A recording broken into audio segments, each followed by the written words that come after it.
Hello, guys.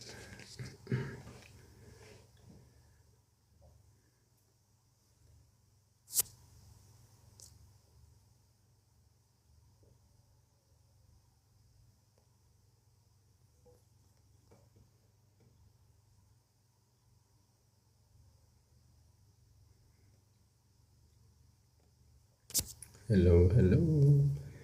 I think today I'm gonna ask you guys what you think.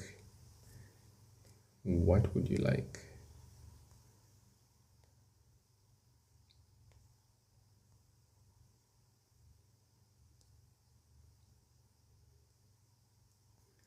Guys, how's my network? How is the network?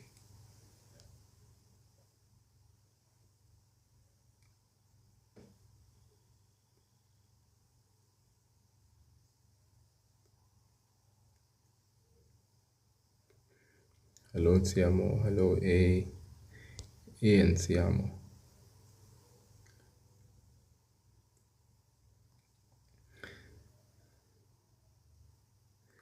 Anything that you guys would like? I don't know. Anything. I'm giving you the option to tell me what you would like.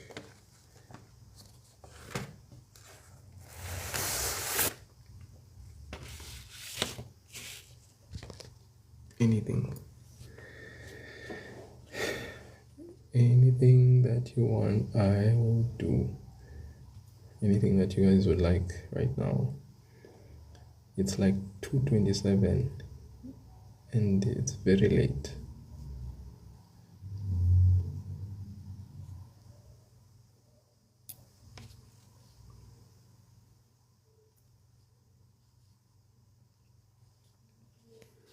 Anything that you'd like, guys?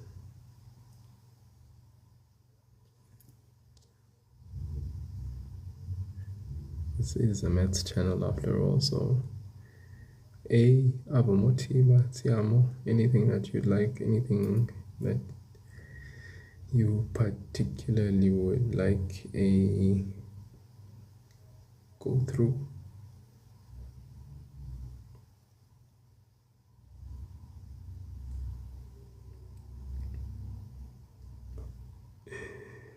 Yeah, man.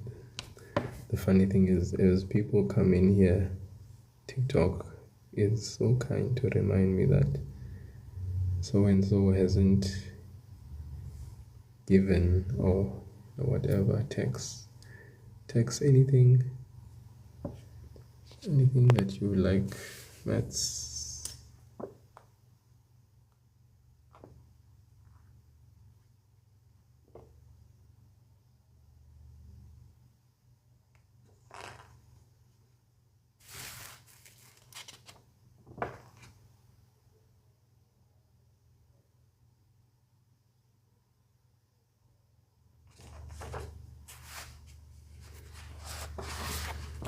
What specifically?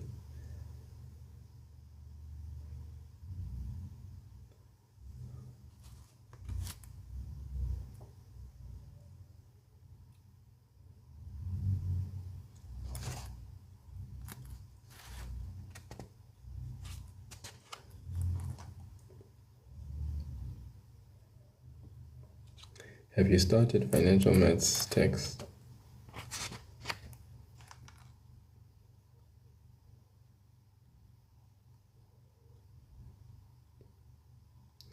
Siamo says trigonometry. What? Seems like Ness is also saying trigonometry.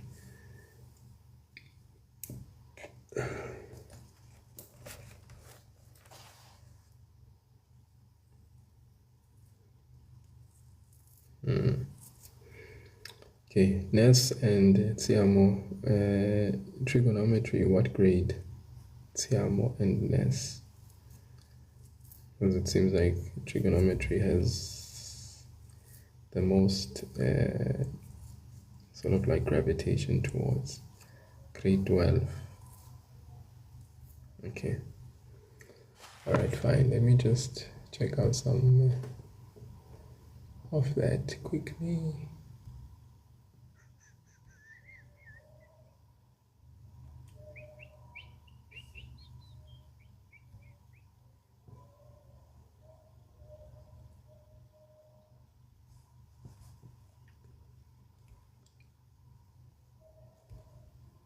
Geometry.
Okay.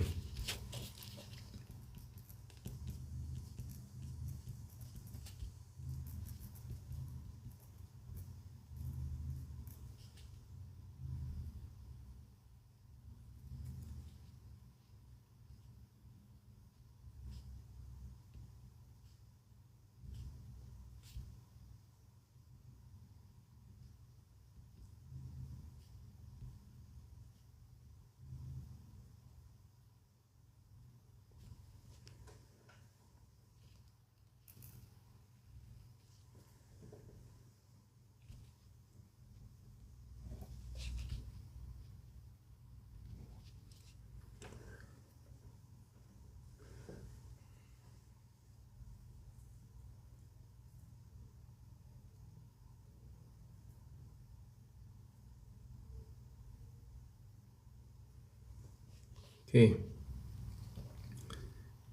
let's start here, because usually this is like the beginning of the trigonometry type questions. They usually start with the Pythagoras type, and we'll take it one step at a time from there. Okay, so let's look at something like this. If tan alpha minus 3, in fact 4 tan alpha minus 3 is equal to 0 with alpha being an element of 180 to 360 and 5 cos of beta plus 3 is equal to 0.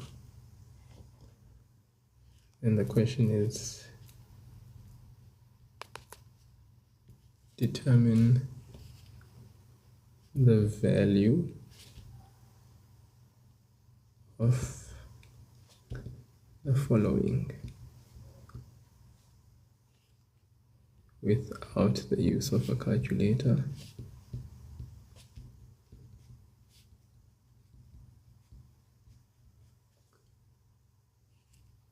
with the aid of a diagram.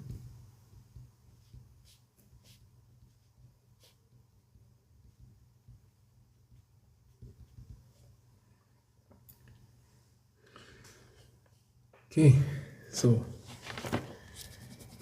when a question is like this, all right, in grade 10, in grade 11, you guys did questions like this. So now in grade 12, you still do questions like this, but obviously the only new thing is that they incorporate compound angles and double angles in the mix. So what is the first thing we need to do when we are given a question of this nature?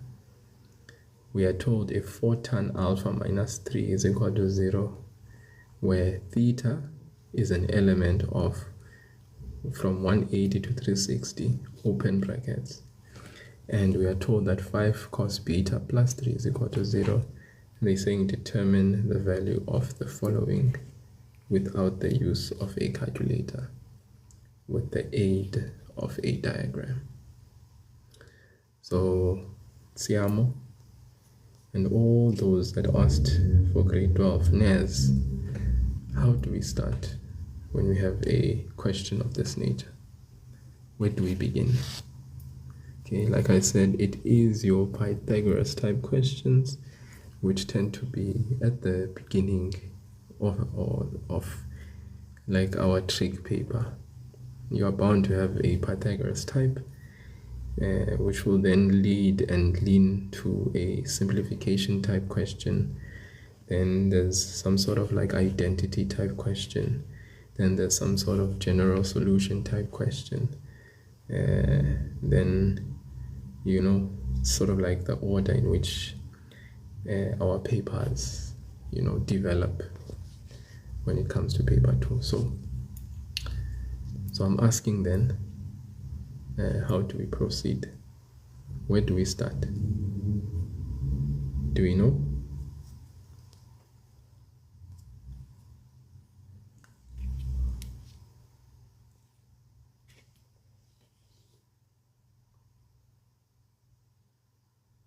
Okay. Dex in the comment section is saying transpose the 3 to the other side and then divide by 4, then sketch the diagram. Okay, so there's definitely a diagram that needs to be sketched in relation to the first piece of information that's been given here. So if 4 tan alpha minus 3 is equal to 0 with alpha as an element of 180 to 360. So this here will help us with our sketching of the diagram. So let's look at it, that first part, as Dex had said. So we isolate, we transpose negative 3, we divide both sides by 4, we get tan alpha is equal to 3 over 4. What does that suggest? It suggests that tan is positive. Tan is positive. This is what this suggests. Why? Because the value of tan is a ratio that is positive. It's 3 over 4. So that means tan is positive.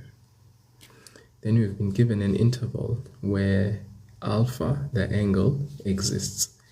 It exists in the interval 180 to 360. So if we roughly ascertain where that is, where is tan positive? Let's first start there.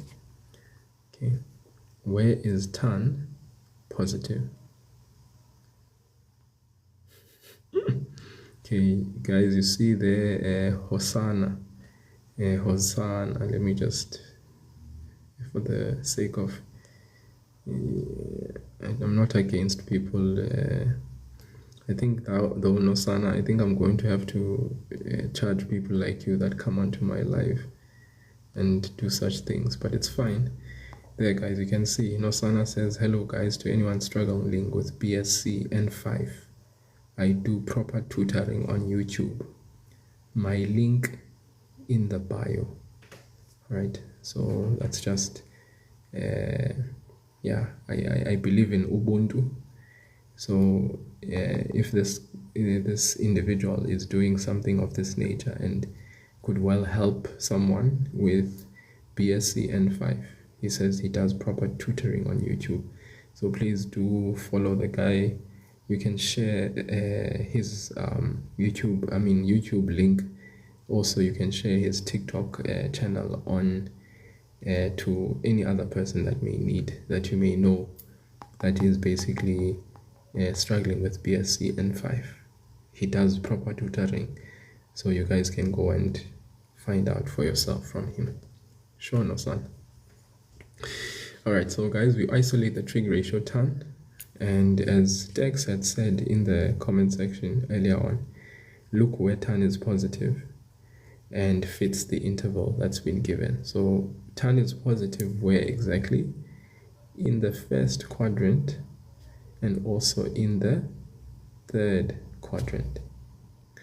And if we look at the interval, alpha is an element of 180 to 360. 180 to 360 on our Cartesian plane is which particular quadrant specifically? 180 to 360. That means we are again at the third quadrant and the fourth. But we can see where our intersection of both of these meet, and it's in the third quadrant. So that means our diagram for alpha will actually be the terminal arm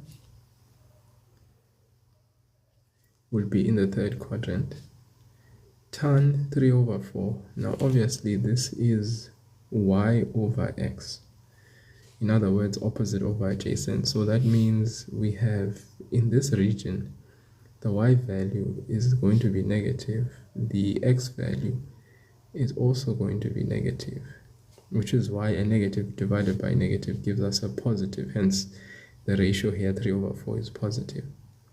Then what we want is to find the hypotenuse of this right angle triangle. Right. So I'm just going to back up a little bit here and again say that from this trig equation we need to isolate the trig ratio tan alpha. And when we do that, we transpose the negative 3, it becomes positive 3. We then divide both sides by positive 4. That leaves us with tan alpha is equal to 3 over 4. This ratio, 3 over 4, represents what? Tan. It means that tan is actually positive. That's why I'm saying tan is positive. But then we ask, on our Cartesian plane, where is tan positive? If you guys remember this guy, our beloved cast diagram, this tells us that in the fourth quadrant, the cosine trig ratio is positive. Here, all of our trig ratios are positive. Here, only sine is positive. And then here, tan is positive. So when I come here and I ask, where is tan positive? I know it's in the first and the third quadrant, hence you have the ticks there. Okay, then you remember also we learned that the alpha is in the interval 180 to 360. So 180 to 360 on our Cartesian plane is where exactly? We know this is 0, that is 90, that's 180, that's 270, and that's 360. So our interval, when we say theta is an element of 180 to 360, is the third and the fourth quadrant. In other words, it is the third and the fourth quadrant.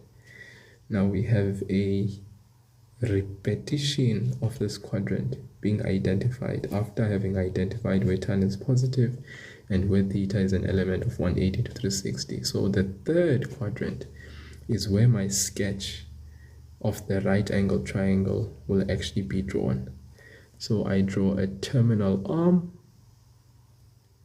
and then I complete my right angle triangle with the angle alpha, obviously, all the way.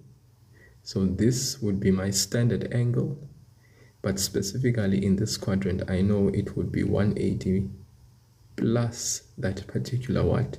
That particular reference angle, okay? Which reference angle here will be acute for this right angle triangle.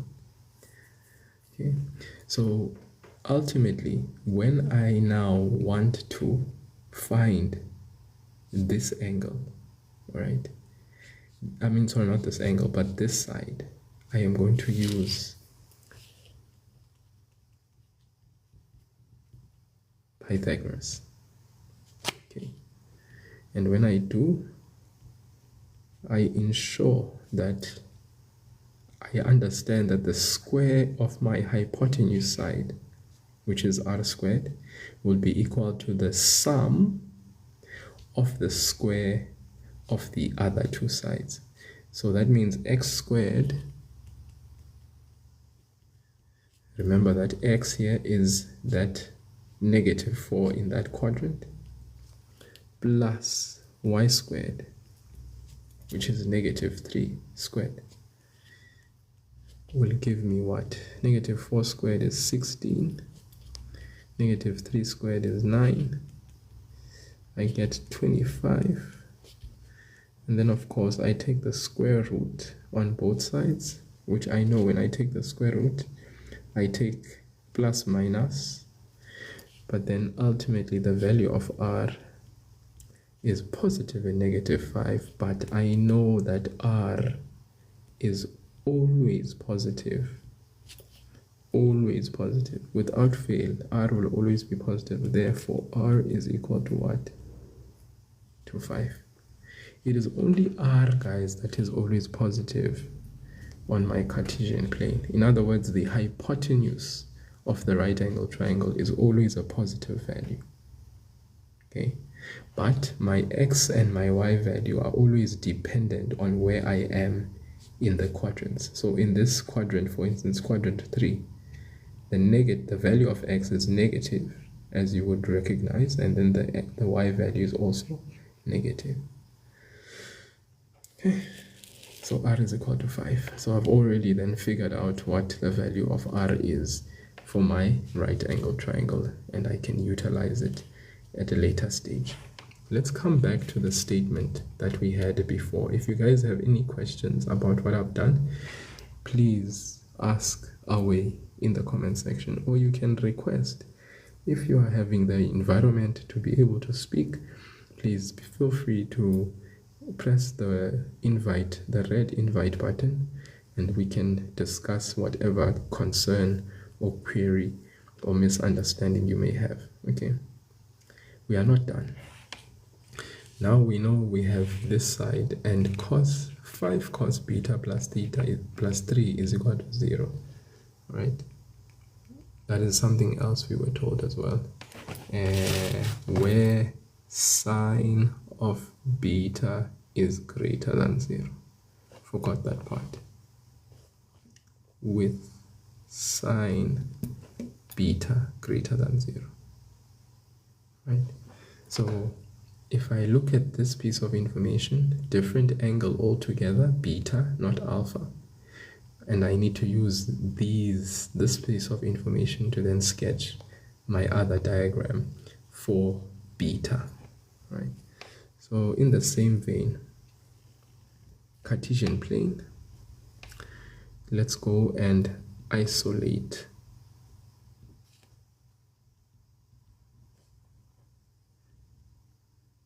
five cos beta plus 3 is equal to 0.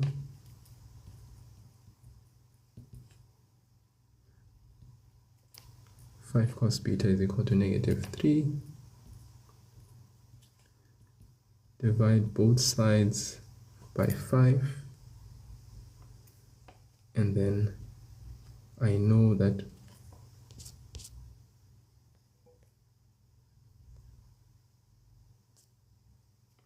sorry about that, then cos beta is equal to -3 over 5. Okay, are you with me?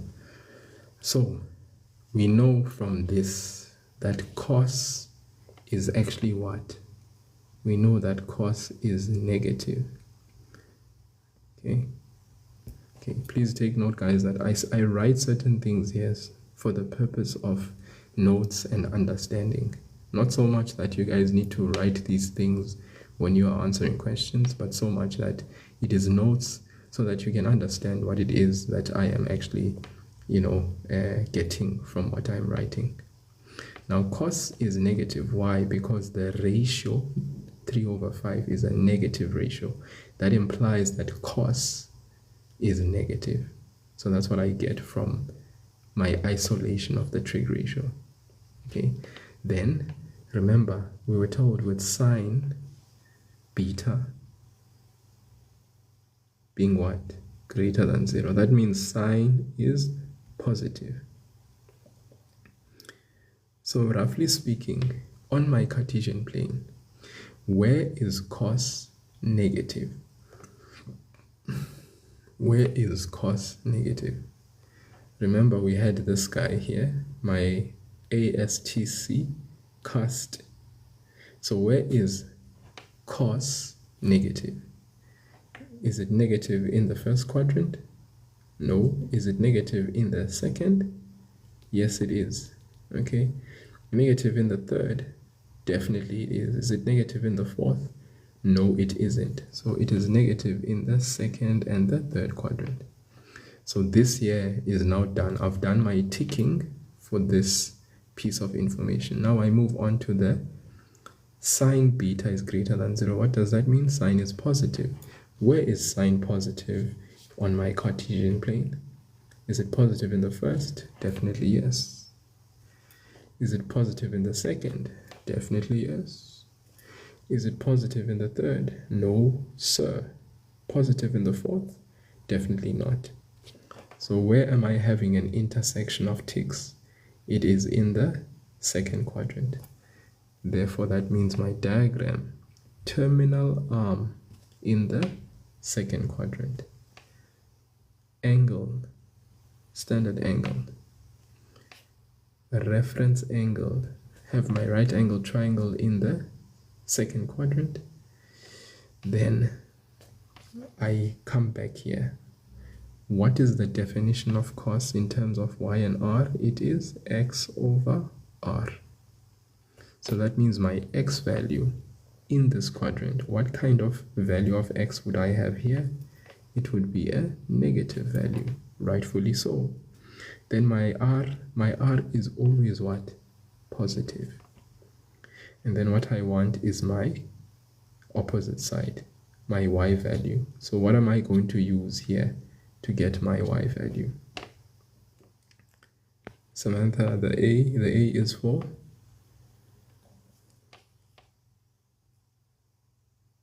So once again,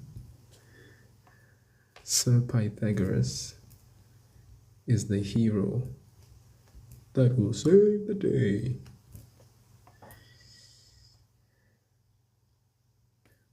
X squared, y squared, r squared. Okay, not a problem. Negative 3 squared.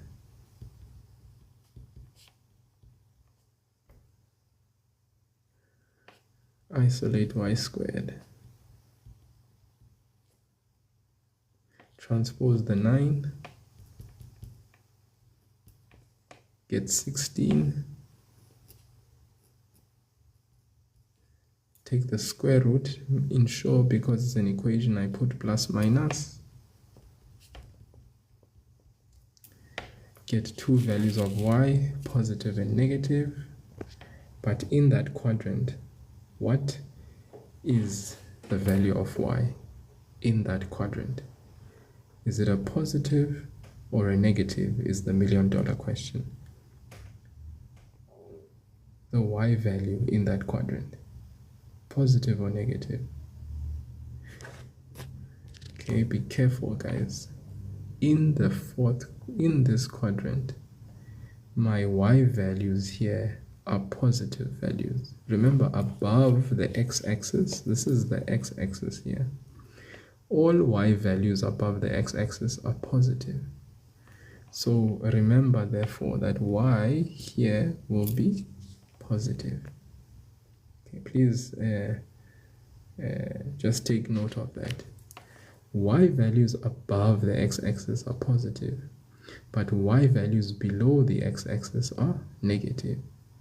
So if my diagram is here, rest assured my y value would be negative as it was in the previous diagram.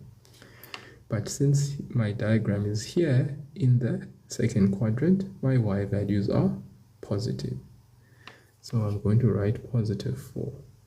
Okay, no problem, Samantha. Okay, and there we have it. So our diagrams are there. Remember, they said determine the value of the following. I'm going to write down what they want us to determine. without the use of a calculator with the aid of a diagram. So here they are. These are my diagrams. Diagram number 1, it's ready to be used. Diagram number 2, it is ready to be used. So now I'm going to actually turn my attention and use those diagrams to go ahead and answer the following questions.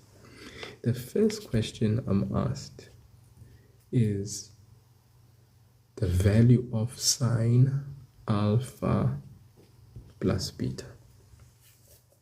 What is the value of sine alpha plus beta? Okay, so remember, I now have what the value of y, x, and r are where alpha is concerned. And I have the value of x, r, and y where the angle beta is concerned.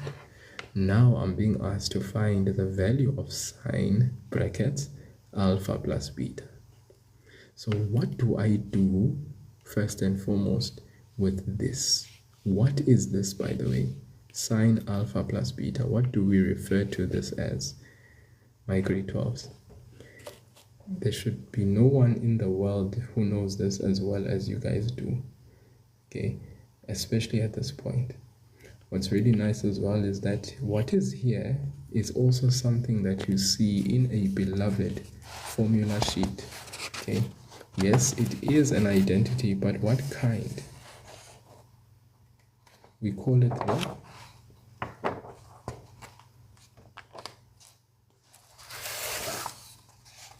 Okay, its name is not as important as what we get. Okay, so this is a compound angle. Okay, it's a compound angle identity, right? And so in this beautiful sheet that you have called the formula sheet, the information sheet, which you are always given in the exam paper that you get given to write, sine alpha plus beta is there, and its expanded form is available for you to copy it down. Okay? So if you don't know what sine alpha plus beta is equal to, you can actually go ahead and go to your formula sheet, and it is there. Okay, so I'm going to write down then the expression of that compound angle. Sine alpha cos beta plus cos alpha sine beta. It's even better when you have this at the top of your head, but don't worry, even if you don't have it off the top of your head, please guys, familiarize yourself with this formula sheet. This formula sheet is so important. It's got important formulas like your quadratic formula, your formulas that relate to financial maths, your simple interest formula, straight line depreciation formula, reducing balance method formula, compound interest formula, your nth term whenever you want to find an arithmetic series, your nth term for an arithmetic series, your sum formula for an arithmetic series, your geometric sequence formula whenever you want to find the nth term for that, and so it goes. So you have all these formulas and you need to know where they are located so that you can use them when the need arises. So you see here, I was able to write down my expansion. Now, all I do is I can go to my diagrams and read the actual ratio that is sine alpha according to the diagram. And remember, this is sine alpha cos beta, so I need to go to where is the alpha angle? It's in this first diagram. I go to that diagram, I read what sine of alpha is. Okay, so sine of alpha is obviously y over r, or in other words, it's opposite over hypotenuse. So we go there, opposite side over hypotenuse. So that means I have negative 3 over 5 times cos beta. Now I move to the beta diagram. Beta cos Cos is adjacent over hypotenuse, or x over r. So that's negative 3 over 5. So I'm going to multiply by negative 3 over 5 plus cos alpha. So I go to my alpha diagram. Make sure you go to the appropriate diagram. Alpha diagram, cos alpha. What's cos? Adjacent over hypotenuse. So once again, negative 4 over 5. Okay, I repeat, cos alpha is adjacent, in other words, x over hypotenuse, in other words, r. So that's why we have negative 4 over 5. Then lastly, sine beta. Go to the beta diagram. Sine is opposite over hypotenuse, or in other words, y over r. So we have what? 4 over 5. Then from there, guys, all we do is we apply BEDMAS. Okay. So obviously that fraction, the first one, the multiplication comes before the addition and the subtraction. So we can see that is 9 over 25. Okay. Negative times a negative gives us a positive. And then here we have a positive sign, have a negative sign, have a positive sign, but we know a negative times a negative gives us a negative times a positive gives us a negative, times another positive gives us a negative still. 4 times 4 is 16 over 25. Then we can add there. What's 9 minus 16? That gives us negative 7 over 25. And that is our answer. Done and dusted. So that's what sine alpha plus beta is actually equal to. So remember, formula sheet here, guys. There are things here that just need us to have our formula sheet available so that we can substitute, we can expand, substitute, simplify, answer. It's as simple as that. Omnipotent, what's happening? What's happening there? Please, guys, if you have any questions, queries, concerns, anything that I may have done that you feel like I don't understand what you did there, please raise it up. You can request if you want, you can guest request, we can chat about it, you can deliberate with me and ask if there's anything that is not clear for you. Okay, so this is how we would answer a question that has to do with that. Now, we are not done. There was the second question and the third question that followed. We are also supposed to find the value of sine 2 what? 2 alpha. Okay, sine 2 alpha. So once again, remember, guys, we have already sketched our diagrams. The one that has the angle alpha is this diagram. The one that has the angle beta is this diagram. Okay, so that's very important for you to note that. Then, oh, okay, I see. No problem, Mr. Omnipotent. No problem. So sine 2 alpha. Okay, remember, sine 2 alpha is what we call a what? What is sine 2 alpha? Because as a matriculant, you're also supposed to know what this is. Okay, we learned earlier on that this was a compound angle identity. What about this one?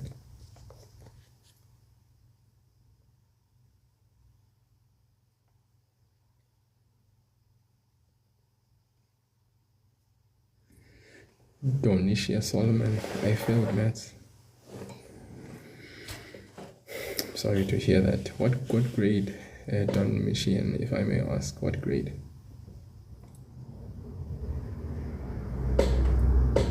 Yes, Prac 17. This is a double angle. Okay, sine 2 times the angle. So this is called a double angle, and this is the double angle identity. Once again, you guys go to your formula sheet. Look at this. We have the cos, the double angle of cos. Look at this. We have this double angle of sine. So there is the expression of the double angle of sine. Okay, and it would be important for us to actually express this double angle of sine in this form, because remember, with our angles in our diagram, we don't have a double angle. We have the angle alpha, and it is a single angle, not a double angle. And with beta, we don't have 2 beta, but we have the angle beta. So that is why it would be important for us to know what the expression of the double angle is, because the expression of the double angle doesn't have 2 times the angle. It has one alpha, which correlates, or it resonates with what we have as the alpha angle for our diagram. So I'm going to use my formula sheet again. Sine 2 alpha is equal to 2 sine alpha cos alpha. And this is directly from the formula sheet. Okay, directly, guys, direct. Then after that, 2. Now, the relationship between sine alpha and cos alpha with the 2 is multiply. So that's why I put brackets. Sine alpha, go to the alpha diagram, which is this one. What is sine? Let's read it from the diagram. Sine from the diagram. Remember, sine, the definition of sine is opposite over hypotenuse. In other words, it is y over r. So that means sine alpha is equal to -3 over +5.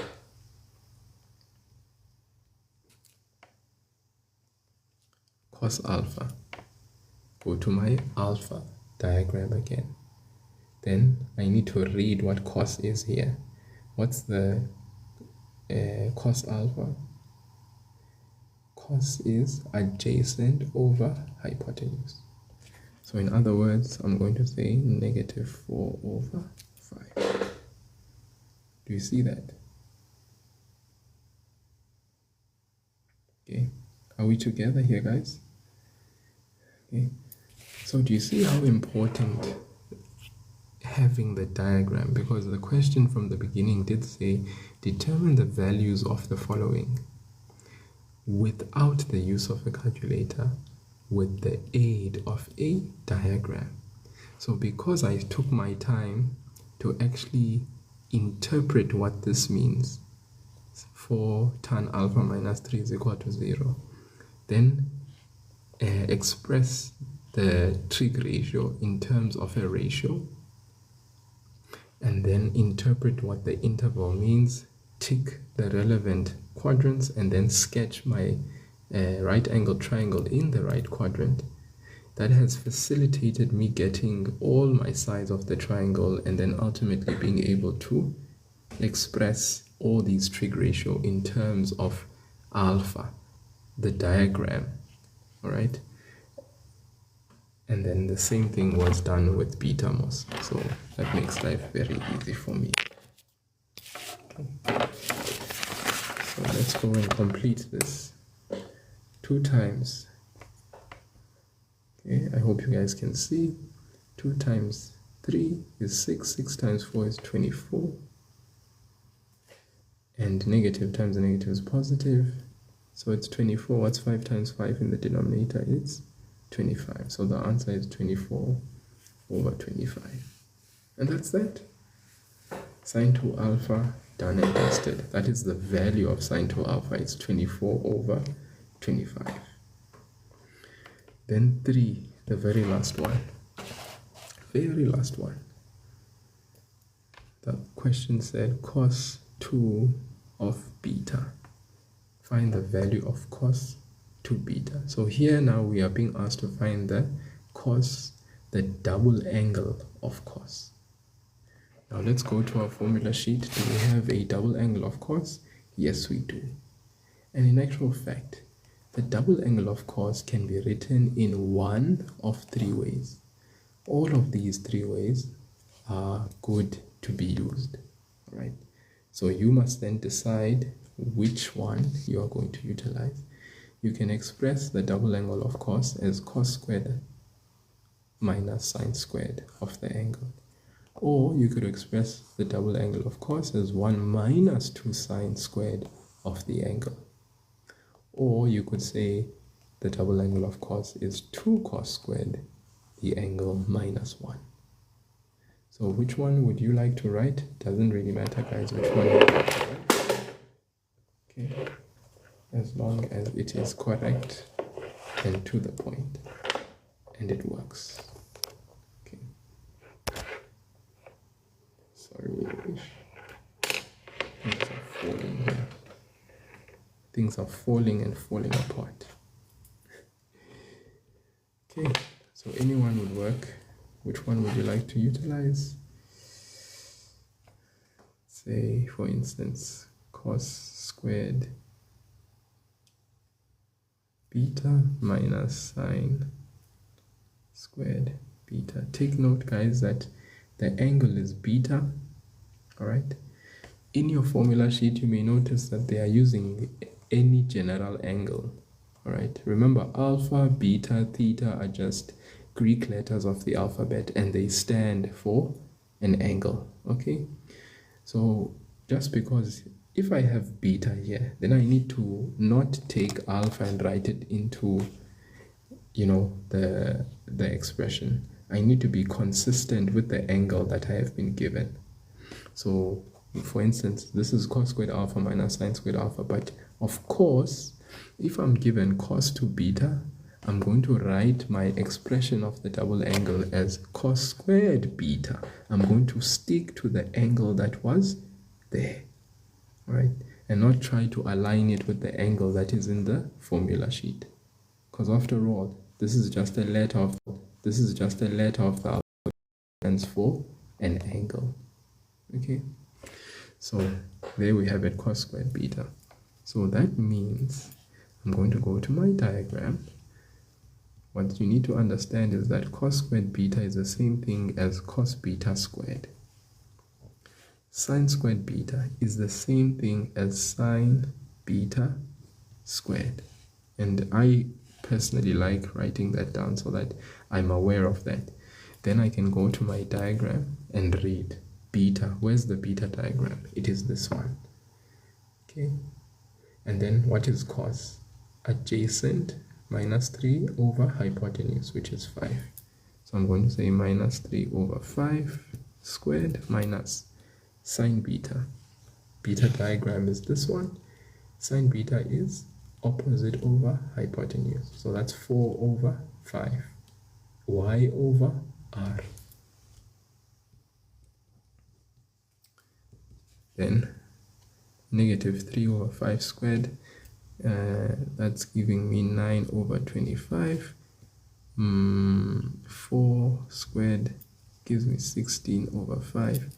And then when I subtract, the denominators are the same. When the denominators are the same, I just subtract the numerator. So it's negative 7 over 25. Okay. That wasn't too bad now, was it? Okay. Any questions, guys? Siamo, any questions? You were the ones that basically said trigonometry. So if I'm going to leave this question behind, I need to be sure that you guys have understood well. If 4 tan alpha minus 3 is equal to 0 with this interval restriction, and 5 cos beta plus 3 is equal to 0 with sine beta being greater than 0, determine the value of the following without the use of a calculator, with the aid of a diagram. So what is very nice here is that, like I said, you take this piece of information together, because this here alpha with this there alpha will help you set up the sketching of your diagram. But you need to first isolate the trig ratio here, 4 tan alpha on the left. You take the negative 3, you transpose it, it's positive 3. Divide by the coefficient of tan, which is 4, both sides. You get tan alpha is equal to 3 over 4. What is the definition of tan? It is y over x. In other words, opposite over adjacent. What does that mean about tan? It means tan is positive. Why? Because 3/4 is a positive number. Second, what does this interval mean? It means theta lies between 180 and 360. Where is that? It is from 180 to 360. So if I ask where is tan positive, I know it's in the first and the third quadrant. Where is 180 to 360? It is in the third and the fourth quadrant. Where are my intersection of ticks? It's in the third quadrant. So that's why when I sketch my diagram, I complete my right angle triangle, it's in the third quadrant. Then from the ratio, I can express what my sides of the right angle are, at least two of them. Y over x means the y value in my right angle triangle is 3, but -3 to be specific, because y in this quadrant, because my y values are negative, y is -3. X, which is +4, will be expressed as a -4 in this quadrant. Why? Because x is negative in the third quadrant. But you see why we have a +3/4. It's because a negative divided by negative does give us a positive value. Then to find the missing side, I use Pythagoras.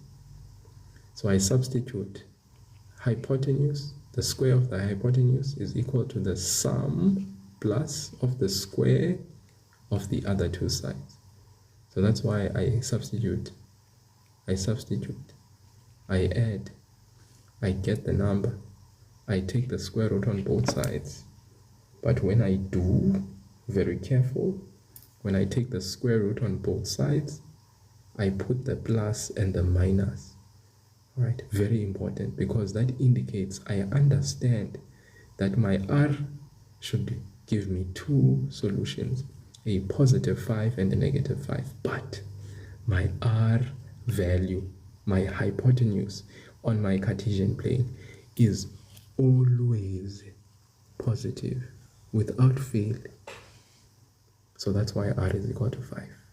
Now in this diagram, I have my x value, my y value, and my hypotenuse side.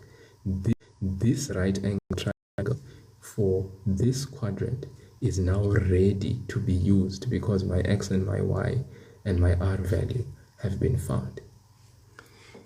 Go to this side of the information now. 5 cos beta plus 3 is equal to 0 with sine beta greater than 0. Take this as well,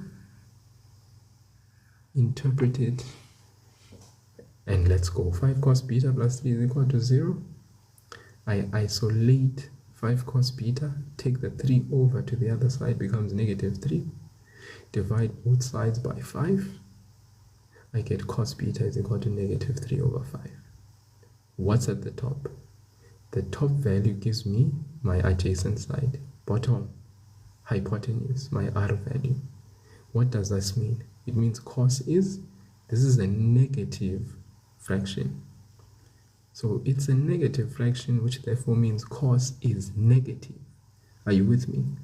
So if cos is negative, my question to you is, where is cos negative? Cos is negative in the second and the third quadrant.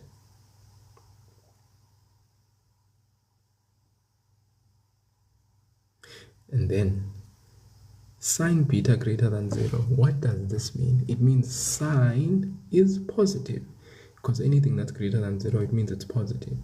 Then where is sine positive? In the first and the second quadrant. Where do my ticks intersect? In the second quadrant. That's where my diagram, my terminal arm, needs to be drawn. So I draw my terminal arm in the second quadrant. Then I complete my right angle triangle. Then cos beta, x over r. X is -3. Rightfully so it is, because x in this quadrant is a negative value. R is 5. Rightfully so, because r is always positive. I want y, so I use Pythagoras. Substitute x, y, and r, find my y, transpose after getting 9, transpose the 9, 25 minus 9 is 16. Take the square root on both sides. When I do, don't forget to put plus minus. Then what's the square root of 16? Positive or negative 4. Therefore, I know that my y value here in this quadrant is supposed to be positive. So that's why I say y is equal to positive 4. And then after getting that, I am now ready to use the beta triangle to then get any question that I'm being asked. When you come now, you want to find the values of sine alpha plus beta, but this here is a compound angle. So we go to my formula sheet and see, oh, here is the expression of sine. Because I can't do anything right now. I can't use the diagram with alpha and beta being the angle. So I have to then express this compound angle in its expressive form, which is sine alpha times cos beta plus cos alpha sine beta. This is sine alpha plus beta, which is the same thing as sine alpha plus beta. So it means that sine alpha cos beta plus cos beta cos alpha sine beta. Then all I do is I substitute using the diagrams. Where is the alpha triangle? Here it is. I read sine alpha from the alpha triangle. I get sine is opposite over hypotenuse, so it's negative 3 over 5. Cos beta is x over r, in other words, adjacent over hypotenuse, so it's negative. Looking at, you see what I did there? I went to this diagram, but it's the alpha diagram. I'm not supposed to go to the alpha diagram, I'm supposed to go to the beta diagram. But thankfully I did that when I was doing the work. So beta, where is it? It's here. What's cos? Adjacent x over hypotenuse r. So it's negative 3 over 5. Do I have negative 3 over 5? Yes. So I did it right when I was doing it. Plus, what's cos alpha? I go to my alpha diagram. Cos alpha, negative 4 over 5. Do I have negative 4 over 5? Yes. Sine beta, I go to my beta diagram. Sine beta is opposite over hypotenuse. So it's 4 over 5. Do I have 4 over 5? Yes. Then from here onwards, I'll be honest with you guys that in this stage, you could pretty much put all of this in your calculator and get the answer, right? And now you're going to be like, but sir, they said without the use of a calculator. Please understand, guys, that when you have this diagram, that means the calculator was not used to be able to solve this, okay? So when you have the diagram, that is sufficient information, having the x, the y, and the r. When you are here and you substitute, there is no crime in actually substituting and then using your calculator at this stage to get your answer. You will not be penalized for that, all right? Because this inference of without the use of a calculator has nothing to do with this stage. It has everything to do with the fact that they need to see a diagram. They need to see the steps of how you get the diagram, get the x and the y and the r value. But when you are here and you are substituting, you could substitute 1, 2, 3, 4 of these, and then after that, put everything into your calculator and get the answer. And there would be no problem with that. You would get all your marks. Okay, so I hope you guys understand what I'm saying there. Okay, then sine 2 alpha. Once again, this is a double angle of sine. Formula sheet has the expression. Okay, and you need to actually convert this double angle because you don't have a double angle tan here or a double angle cos here. So you have to turn this so that you have the alpha angles. Now you can go and read, because this here was dealing with alpha, so this here even is dealing with alpha. Okay, so in that right angle triangle, it's alpha that's there. Very important. So that's why you can then go ahead and do what? And after substituting the expression of the double angle, then you can say 2. You write the 2 brackets. Sine alpha you read. Sine is, from the alpha angle, it's opposite over hypotenuse. -3/5. Cos alpha is what? Same thing. Cos alpha is adjacent, -4 over hypotenuse, x over r. So it's -4/5. Then you punch into your calculator. You get your ratio. There it is, guys. Straightforward. Easy marks. Easy capizi. This one, double angle of course. Double angle of course, formula sheet. You have 3 expressions. You could use any one of them. You see which one I used here? Let me show you. If I use the other one, it will work as well. You see the answer I got, -7/25. Let's see. I'll take another one. Let's say we took 1 minus 2 sine squared alpha. Let's do it.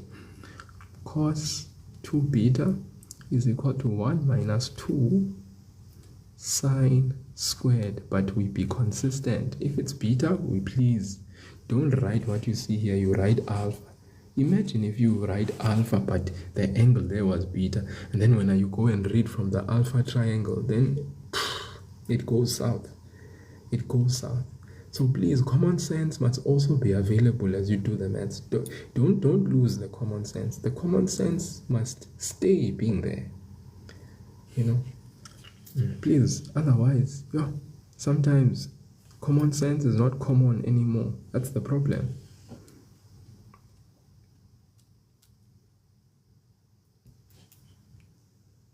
Remember? 1 minus 2, the sine beta, I just put the brackets, I put the square outside, equal 1 minus 2. Sine beta you read from the diagram. Where's the beta triangle? It's this one.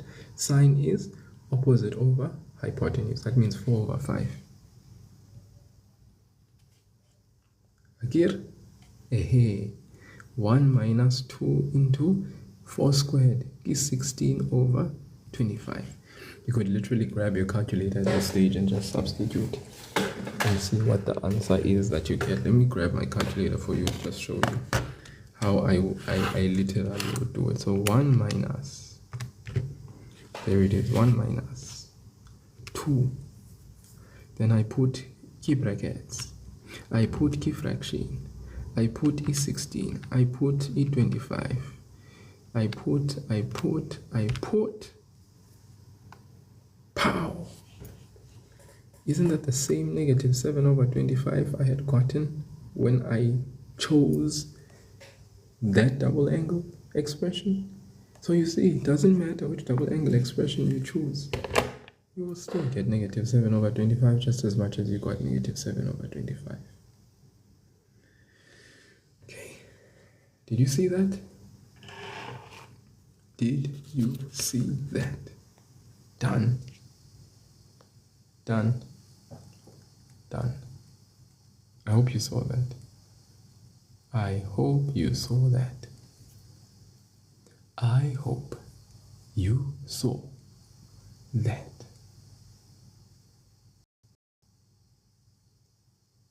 If you have any questions, I please invite you to ask any question you may have with regards to what I've just done. But guys, Pythagoras type problems are the meal that you're supposed to have for breakfast and lunch and supper. You're supposed to get those marks. Those are literally giveaway marks. You know? Okay. So I don't know if anyone has any questions that they want to ask pertaining to what I've just explained.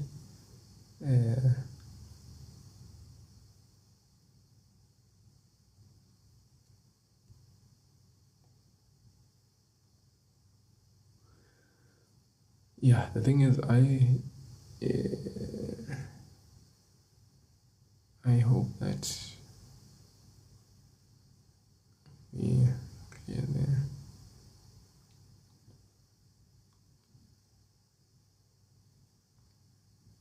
Yeah, the thing is, guys, you need to understand that I have been up It's funny, people are like, do trig functions, do this, do that. I've been up.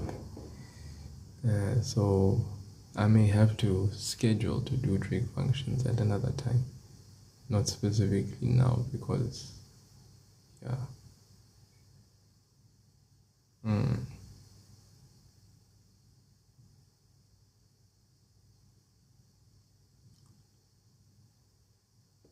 So, like I said, this was me just getting us into the swing of what you might call trig. Okay, that was a Pythagoras type question. But what usually follows after Pythagoras type questions, okay, which we need to also be familiar with. Okay, and there's many other types of questions that follow which we need to be familiar with, which are also of importance when it comes to trig. I get my dear friend there in the comment section that said, can I do trig functions? I understand that's definitely somewhere there in the mix of questions that we need to also be familiar with trig. Just wait a sec. I just want to see if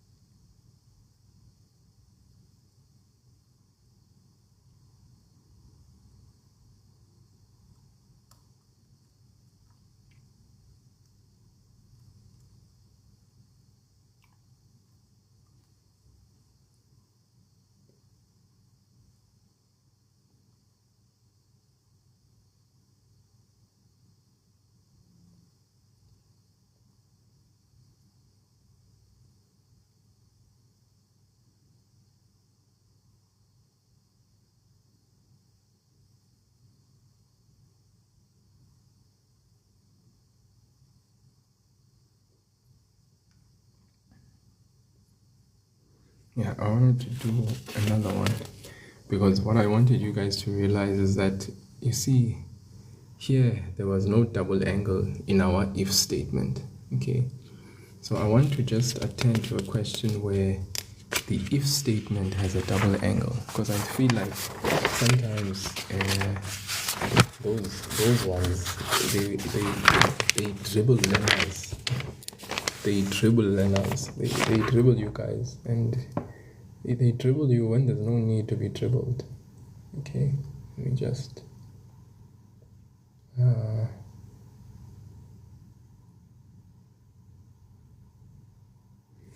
just need to find the question.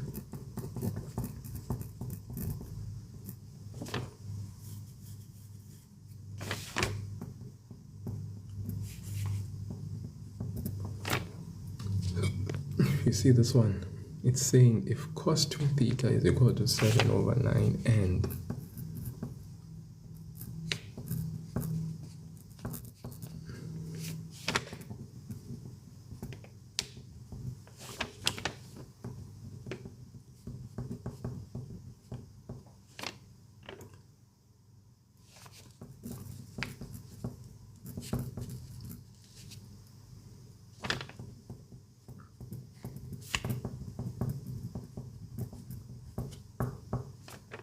okay, I hope you can see that. It says if cos 2 theta is equal to 7 over 9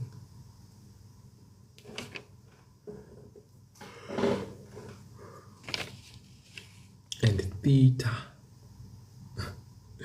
do you see that? And it's saying theta lies between 180 and 360. Oh, so if you are wise, you will realize very quickly that, and it says determine the value of sine theta. Here you can see you have cos 2 theta. All right, so this cos 2 theta does not resonate with the angle that they have where 180 and 360 apparently lie. Okay, so for this question, One would think that, oh, let me just draw a cos 2 theta situation. But they are saying here, determine the value of sine theta without the use of a calculator, of course. So I want the value of who? Of sine theta. Are you with me? So let us take this expression as we usually do. Okay, you can see that the trig ratio is already what? Isolated. But because we are interested in getting sine theta, all right, we want sine theta, let us take this cos 2 theta and we can obviously see what kind of angle is this cos 2 theta, because it's a double angle. Okay, you see that this is a double angle, and in our formula sheet we have an expression of the double angle of cos, and because we are interested in finding the value of sine theta, I think it would be very good of an idea for us to choose one of these three, but specifically which one? Because remember, we want what? Sine theta. So which one would be appropriate for us to choose? Choosing this one would choosing this one be, or maybe this one, or maybe that one? Which one? First one, second one, third one? What do you guys think? To substitute in the place of cos 2 theta, the double angle. Who better to be chosen? This one. This one. You know, I feel like this is like a predicament where, you know, a young lady is like, wants to choose Mr. Right. You see, the thing is, you must choose. You must choose the appropriate for the situation. Because if you choose the one that you think, you think, you know, it might not be the one that's appropriate for the situation, you know, of looks, you know, or maybe it's a matter of height, how tall they look. But maybe even though they are tall, dark and handsome, and maybe all the other criteria they meet, it just so happens that at the core of it all, maybe you are someone that actually values, I don't know, family. And you know what, for that particular person, family is not that important. So imagine now choosing, you know. So what I'm saying is we need to choose the expression that will be appropriate for the situation. So there is an intended outcome that we are seeking for, which is to find the value of sine theta. Currently we have the value of cos 2 theta, but we are in the position where we can actually substitute in the place of cos 2 theta an appropriate expression, hopefully one that will have sine theta in it. So which one would be appropriate? Would it be the first one, the second one, or the third one? I'll tell you now. This one has sine theta, but the only problem is that it also has cos. So it's a bit complicated. It has elements of what I want, but it also has those things that I really don't want at all. So this one is, I could consider it, but it's out because of that. What about the second expression? 1 minus 2 sine squared. This one has sine. It has 1. I think this one would be appropriate. What about this one? This one doesn't even have sine, so I won't even consider it. So this expression I'll take. So what I'll do is, in the place of cos 2 theta, I'm going to write 1 minus 2 sine squared theta. Remember that because there's theta, you stick with theta. You don't write what is in the formula sheet as far as this angle. Please, guys, this is just a guide, remember, okay? If there's alpha, you write alpha. If there's theta, you write theta. Are you with me? Then that's equal to 7/9. Oh wow, I think we're gonna get somewhere here. Let's take the 1 and transpose it. 7/9 minus 1. Isolate, minus 2 sine squared theta. Oh, it seems like I'm going somewhere here. Then 7 over 9 minus 1. You can take your calculator if you don't know it off by heart and solve what this is. Okay, you will get negative 2 over 9 as your answer. Right. Then what you do here, you have the negative 2 sine squared theta. So that means we're going to divide both sides by what? By negative 2. Okay. If we do that, this here will leave us with sine squared theta, which is equal to what? What's negative 2 divided by negative 2? That's negative 2 over 9 times negative 1 over 2. So I change the divide sign, my negative 2 becomes negative 1 over 2. That and that will cancel, leaving me with 1 and 1. Then finally, on the left hand side, I'm going to be left with a negative times a negative gives me a positive. I get 1 over 9. That is positive. This is sine squared theta, which is equal to 1 over 9. I'd say I'm pretty close. Okay, I would say I'm pretty close. Then this side I can write as sine theta squared. Remember, trig ratio sine theta. If I want the square, I can write it as sine theta squared. Okay, so that sine theta is just there. That's equal to 1 over 9. I take the square root on both sides, but remember when I do that, when I take the square root on both sides, what happens? What happens, guys? When I take the square root on both sides, I am obviously going to have plus minus. Okay, I am going to have plus minus. Okay, let's see. That means sine theta is equal to plus minus 1 over 3.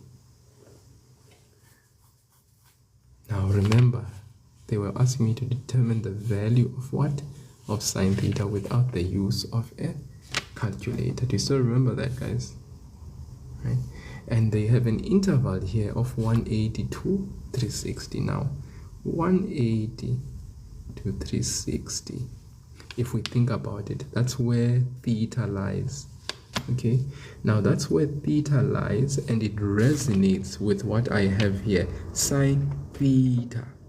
But now I want to figure out, am I going to take sine theta that is positive, or am I going to take sine theta that is negative? That's the million-dollar question. Now, if I look at my interval 180 to 360, which quadrants does that cover? It covers the third and the fourth quadrant. In this quadrant, these quadrants, both of them, how is sine? Is sine positive here? Is it like, how is sine in the third quadrant? Let's just check that. I want to check from you guys. How is sine in the third quadrant? Is sine positive or negative here, guys? Is sine positive or negative here? In fact, both, in both quadrants. How is sine in both quadrants? Okay, so here sine is negative, definitely. What about here, Samantha? Seems like you're the only one that's really answering here. Sine is also what here? Sine is also negative. Okay. So what answer then will I choose here? Because of that interval, I'm going to say sine theta is equal to negative 1 over 3. Didn't I get asked to determine the value of sine theta? Yes, I did. Did I get it? Yes, I did. What's the value of sine theta? It's negative 1 over 3. It's furthermore supported by the fact that I could see that in that interval 180 to 360, sine of theta is what? Is negative. So that's why I chose the negative value. I didn't choose the positive value. Any questions? Any questions for me, Samantha? Or anyone? Okay. Yeah. Hi. Yeah, you guys are really getting feel like, yeah. So please, guys, the reason why I found myself moving in this direction is because I could see here we are talking about the double angle. The double angle does not resonate with the interval that is spoken about, because the interval here denotes theta, whereas here we are talking about 2 theta, the double angle. So because of that, and because I have to determine the value of sine theta, which doesn't have a double angle, I have to then take the expression, manipulate it, express it using my double angle expressions.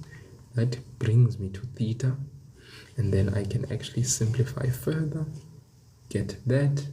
I could not resolve whether sine theta should be positive or negative until I could go back to the interval and figure out, because of this, where exactly am I lying? Which quadrant does sine of theta lie? And seeing as though 180 to 360 represents sine being negative, that is why I eventually chose a negative ratio as my answer for sine theta.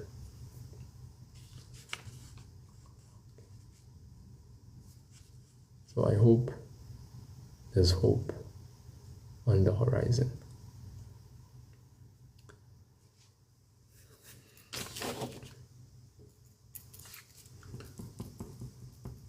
Okay, I think the last ring of Pythagoras questions, and I'll call it a night.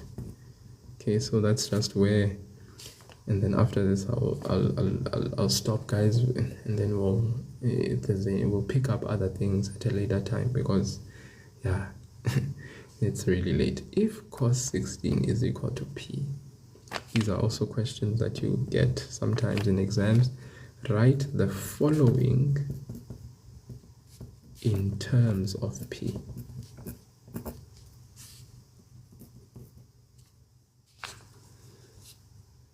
Write the following in terms of p. So I'm just going to write down the questions. 1. So A, B. These questions were done in grade 11 as well. The only thing about them now is it also incorporates angle and compound angles. That's the only difference. Otherwise, fundamentally, what you do is something you guys should know. But of course, I will remind, as I am here for that exactly. D, E, F,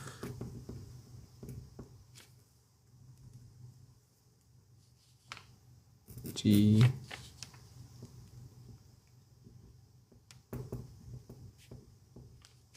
H, I.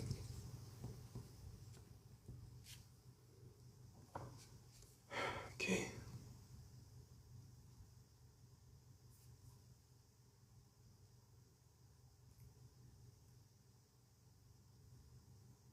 Okay. Do we know how we do these problems? Or does me need to really lead us out first?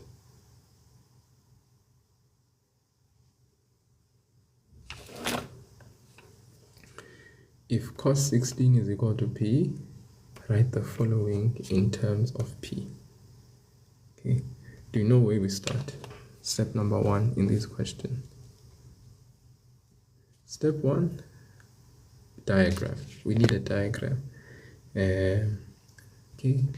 Fundamentally, that's where we start. So,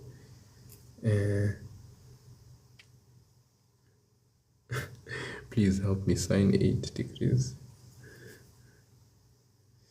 Yeah, we'll get there. We'll get there. We'll get there. We'll get there. But like I said, I just need to develop this for those that maybe are like, even from the get-go, they don't know what's happening. So if cos 16 degrees is equal to p, write the following in terms of p. So from the get-go, what we do is we can either do one of two things. This is the only trig expression we've been given. Okay, and simply put, this means cos 16 degrees is equal to P over 1. Please understand, cos of 16 degrees is equal to P. P can be written as a fraction. It can be written as P over 1. Okay, P over 1. So cos, the definition of cos is x over r. Okay, so there are two things you can do after having established this. The value of x is P, the value of r is 1. So what you do is you go to your first quadrant, because you know everything in the first quadrant is positive, all your trig ratios are positive. You can draw a triangle in the first quadrant of cos 16. So your angle 16 degrees is the angle, obviously, of the triangle. You have 90, and then if you add these angles together, you get 106. What is the third angle that should be there? Because when you add all three of these angles, you should get 180. So what's the missing angle right there? I'm going to wait for you to tell me. I'm not going to hand things over just like that. You tell me what angle is missing there. So I have 16, which is coming from this 16 degrees. 90, because this is a right angle triangle. What's the missing angle there if the angles of a triangle add up to 180? If I have 90, I have 16. And I know the addition of this is 106. What is missing to get 180?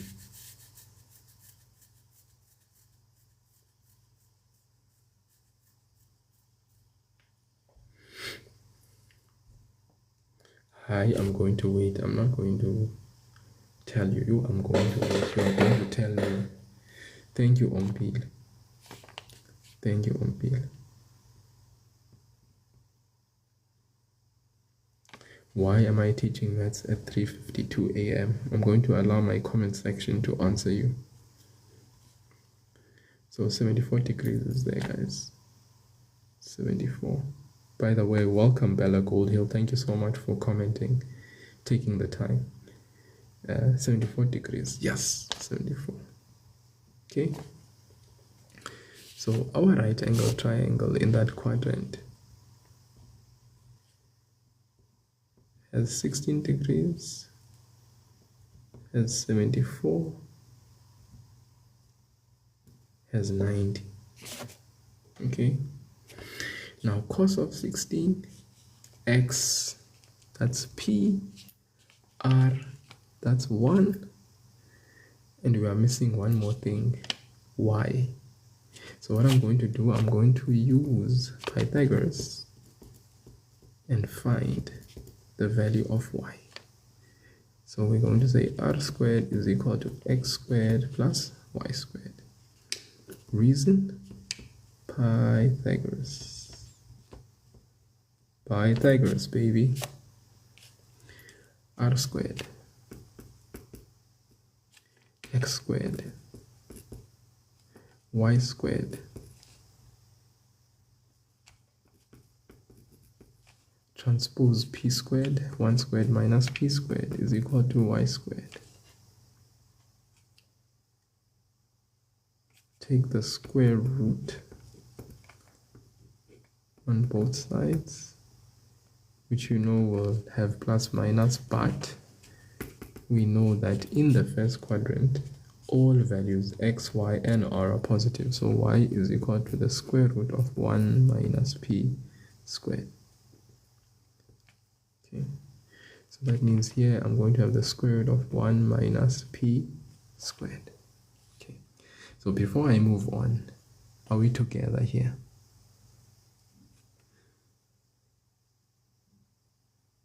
Are we together?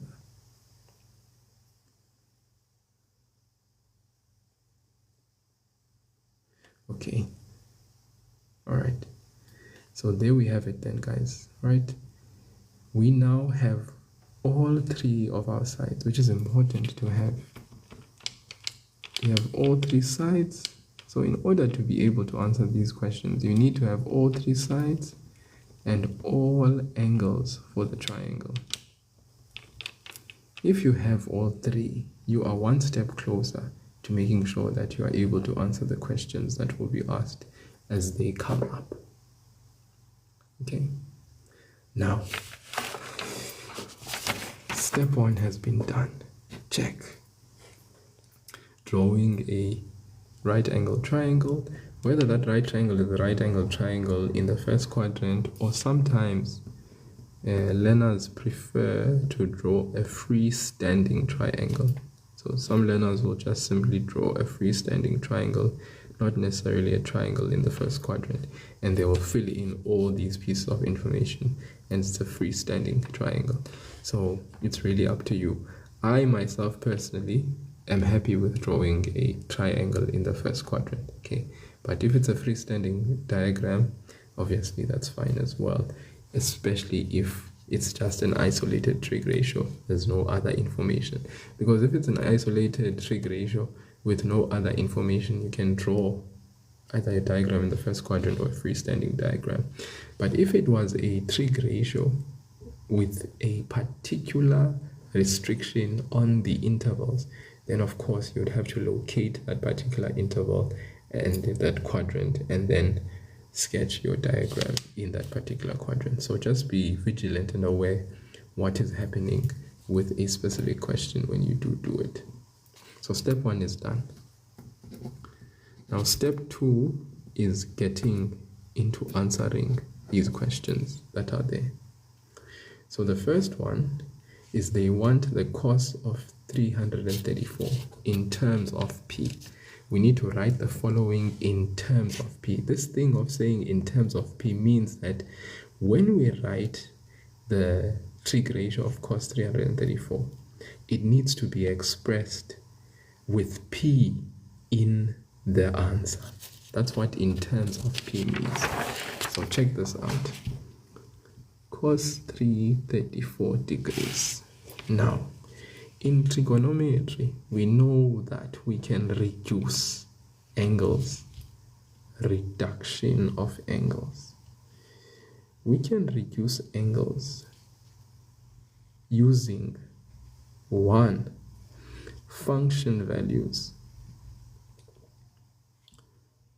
What do I mean by function values? I mean we can reduce them using 180 plus, 180 minus, or 360 minus. Or we could use co-ratios. And with them, we know that cos changes to sine, or vice versa, sine changes to cos. These are function values like 90 minus and 90 plus. Okay. And then we need to remember also that if we have negative angles,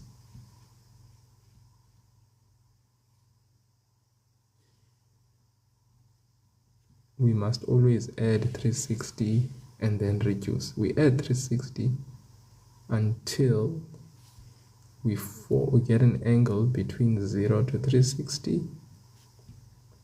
Then we can reduce using any of the function values or co-function values. That's the same thing with angles greater than 360. If angles are greater than 360, way greater than 360, we simply use our calculator and subtract 360 until what? Until we have an angle that is between 0 and 360. Then we reduce. Okay, using either the function values or the co-ratios. But function values obviously are the way to go, because we know that there's no changing of sine to cos and cos to sine.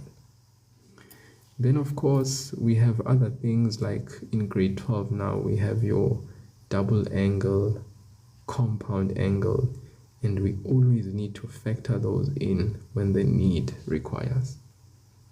So you're going to see me in these problems applying one of something that I have here. So just be vigilant, and I'll also refer back to these little notes of mine when I'm going through each question. So first question is cos of 334. Now cos of 334 is already an angle between 0 and 360. So it is safe. Now all I need to figure out is which function value can I reduce 334. Which function value can I use? Remember, when I reduce so that I get an acute angle. Right? And an acute angle is an angle that is between 0 and 90. Okay, that's what an acute angle is. And the reason why, when we sketched this right angle triangle, we ensure that we have the 16 and the 74 is so that these acute angles, the minute they pop up in my reduction, it means I can come to this triangle and basically express my trig ratio in terms of P using this triangle. So let's go back here. Cos 334. Can I use 360 minus to reduce? I think I can. Can I use 360 minus to reduce 334? I think indeed I can. Now what is 360 minus what gives me 334?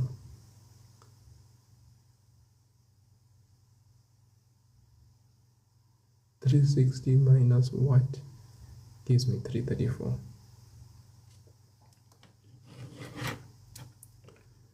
I'm waiting to hear from the people.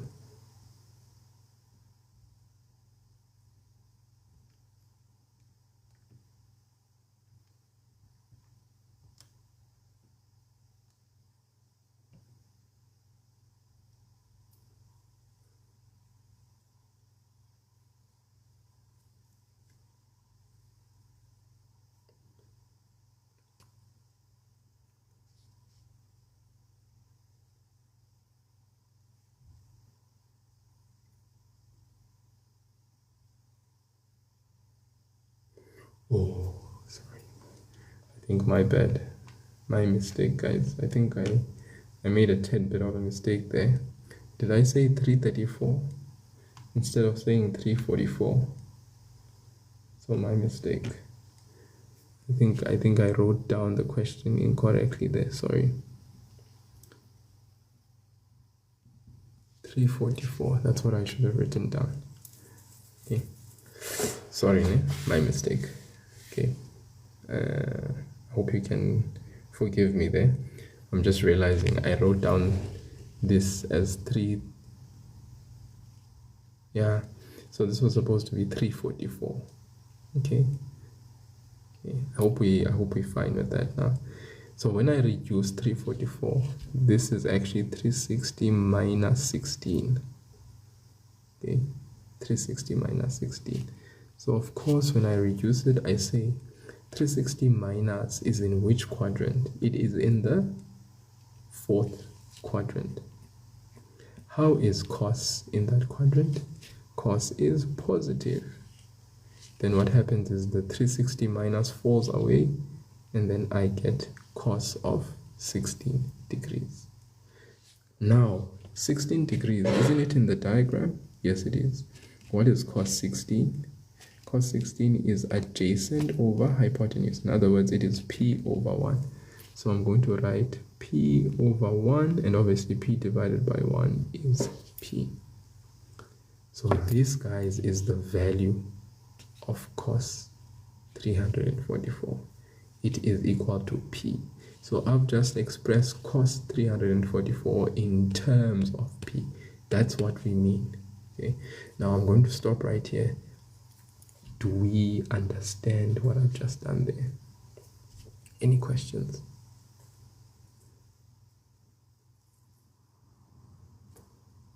Please let me know if there's any particular question. So remember, I said 344 is already an angle that's between 0 and 360.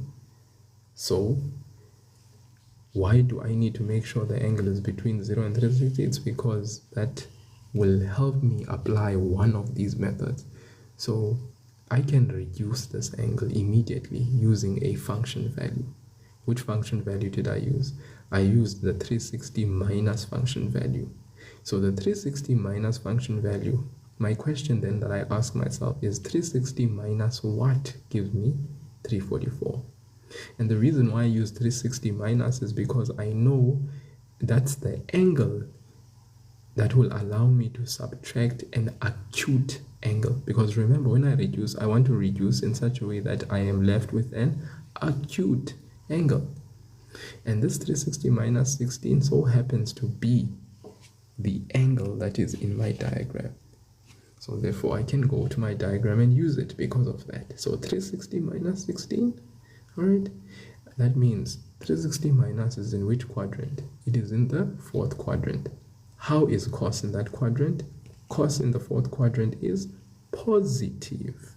So I write positive cos, and then 360 minus falls away. I write the acute angle. So it's cos 16 degrees. Then, because 16 degrees is in my diagram, I go back to my diagram and I ask myself, what is cos 16? It is adjacent over hypotenuse. In other words, P over 1, which answer is P.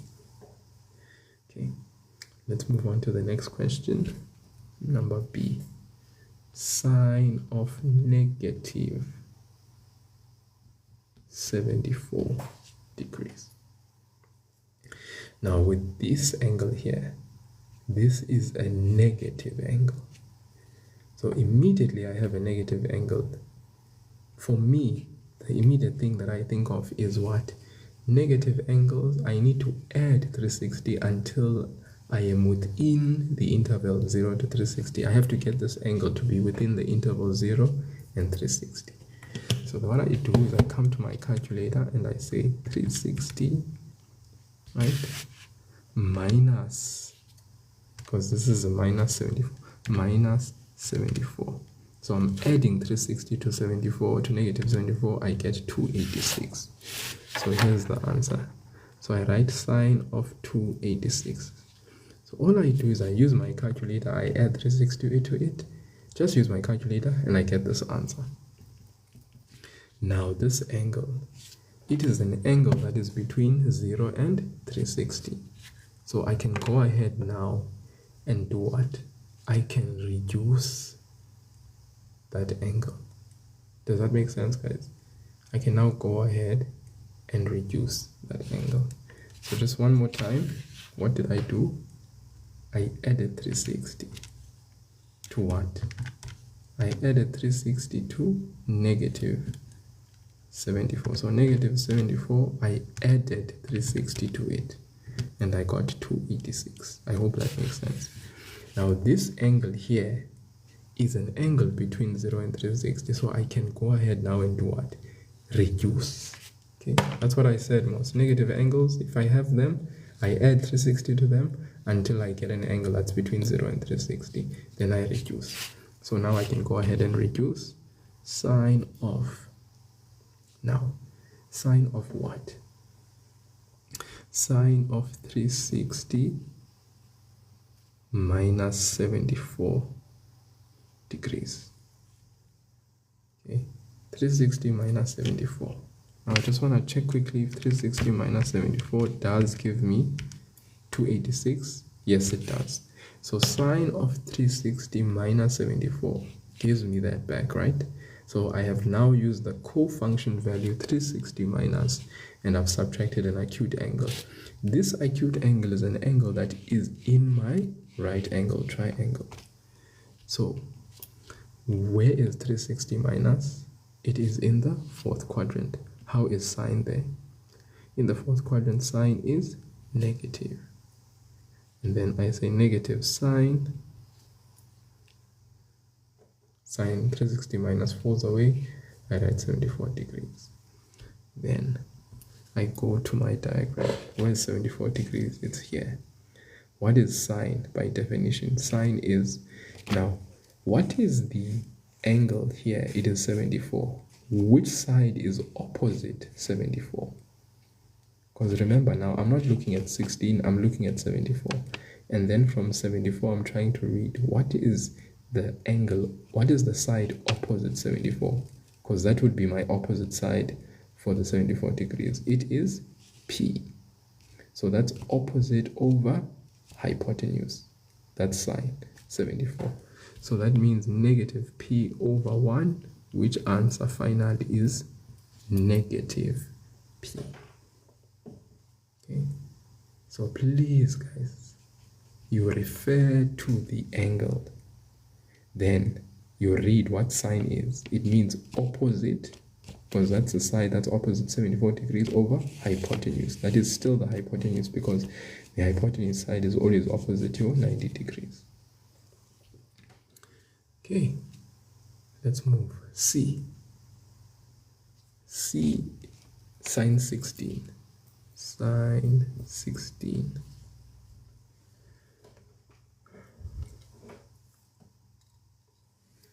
Sine 16.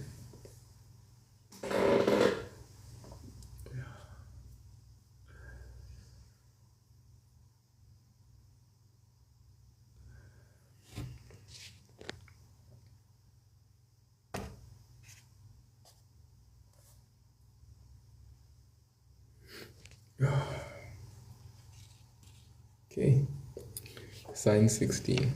So this angle here is already an angle that is acute, and 16 is already in my diagram. So all I do is I come here to sine 16, and then I ask myself, this 16 degrees sine is what by definition? It is opposite over hypotenuse. So the opposite side to 16 is square root of 1 minus p squared. Thankfully, I found the side when I did Pythagoras. So therefore, the answer is sine 16 is the square root of 1 minus p squared over what? Over 1. Okay. And then obviously, finally, that is square root of 1 minus p squared. Did you see how easy that was, guys? Sine 16, there is 16 degrees. This angle is already acute and it is available in my triangle. So I'm going to then read what is sine 16. It is opposite over hypotenuse. Square root of 1 minus p squared over 1, which is actually the square root of 1 minus p squared. That is sine 16, done and dusted. Okay. Right. D. Cos 32 degrees. Cos 32 degrees. Now, if you look at 32, what is this, guys? Right?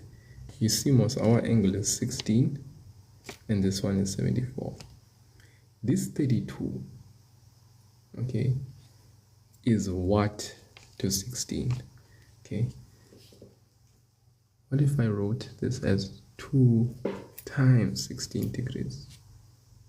Okay, so in other words, I've just changed this and expressed it as a double angle of 16 degrees for cos. What is 2 times 16? Doesn't that give me 32? Yes, it does. Okay, I just need to see if you guys understand what I've done there.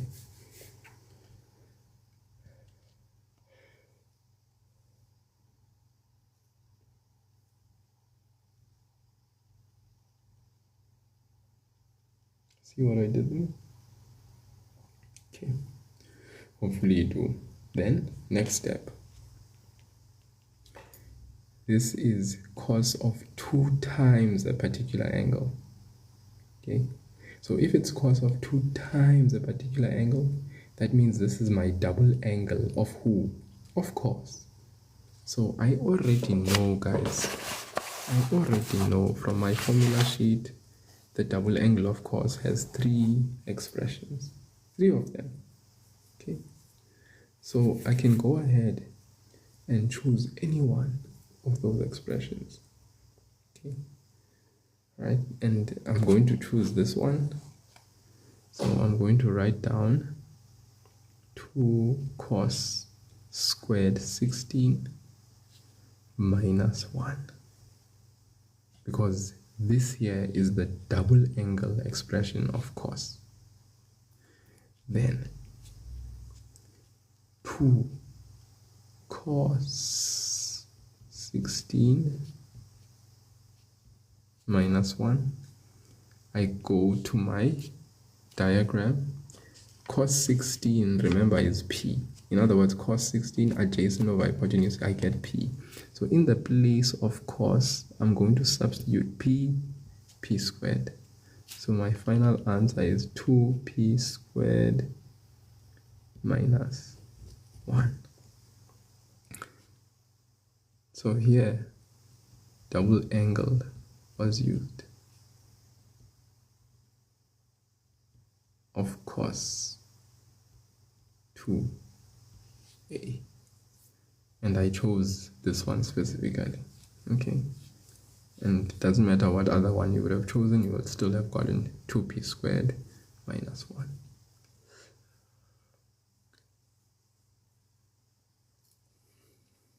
Okay, we good? Okay, yeah, sleepiness is coming over me, I can feel it. Sine 32 degrees, which was the next question. So once again, what do you notice here? This is 32 degrees, which is what to 16. So you see, this triangle is always kind of my guide. So that means I'm going to write sine 32 as sine 2 times 16. So this is the double angle of what? Of sine. And I have an expression for the double angle of sine. Okay, I have an expression for the double angle of sine. So what am I going to say? I'm going to say 2 sine 16 cos 16. Okay, then go to my diagram, read what sine 16 is. Opposite of hypotenuse, so it's 2 into the square root of 1 minus p squared into cos 16. If I go to cos 16, that is adjacent of hypotenuse, into p. Final answer, 2p the square root of 1 minus p squared. Okay, so you multiply there 2 times the square root of 1 minus p squared times the p, which gives you 2p the square root of 1 minus p squared. And that's that. We can't simplify this any further. See, all I'm doing is I'm manipulating this so that I can then use the diagram. Okay, so at least for these ones that you've seen so far, there's something I can do to relate these back to the diagram directly, because I have 32, all right, and notice the half of 32 gives me 16, so I can say 2 times 16, which then helps me get to the diagram by using my double angle expression. Same thing here. I use my double angle expression to get to the diagram and then read so that I can get things in terms of p. Okay. Okay, let's move on to F. What did F say? F said the cos of 76 degrees. Now this one might be a tad bit tricky, because what you can see already is that this angle here is already acute. That's the first thing. 2, nothing that I double here will give me no angle from my diagram. When I double it, will give me 76. When I double 16, I get 32, which is not 76. When I double 74, I get 148, which is not what we are looking at here. So there's something else then I need to take my mind and look at, right? Now remember, I've exhausted double angles, but there's an avenue of identities that I have not exhausted yet. And that avenue is what I refer to as my compound angles. Remember, compound angles have the subtraction of angles, okay, for sine and cos. And then there's the addition of angles for sine and cos. Not forgetting as well that I have these angles that I tend to usually forget about, which I call 0, 30, 45, 60, 90, 180, 360, 270, yes, 135, 145. But I'm specifically looking at the realm of these angles here. Okay, what do we call these angles? Do you guys know what angles we call these? What type of angles do we call these? 0, 30, 45, 90, 60, 180, 360, 270, 135, 45. We call them what angles? We call them special angles. Okay. So if you look at 76, there is a special angle that we could either add to or subtract, so that we still are able to get 16 in the mix whilst using a special angle as well. So what combination? You have 16. Can we add 16 to any of these angles to get 76? And which one? Which angle can we add to any of these angles to get 16?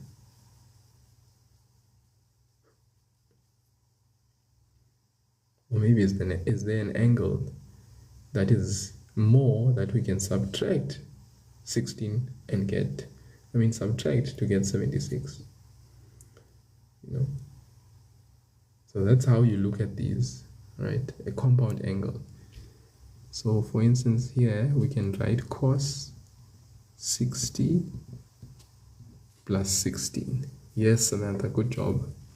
Good job, Samantha. Thank you. All right. So you can see, guys, we can say 60 plus 16, and this 60 degrees is a special angle, which means we will be able to simplify and get a numerical value with 60, right? So the addition of cos, we know as the compound angle, the expression of which is cos alpha, cos beta. Okay, so the first angle, the second angle, the first angle, the second angle. You have cos, cos, sine, sine, and the sign is different.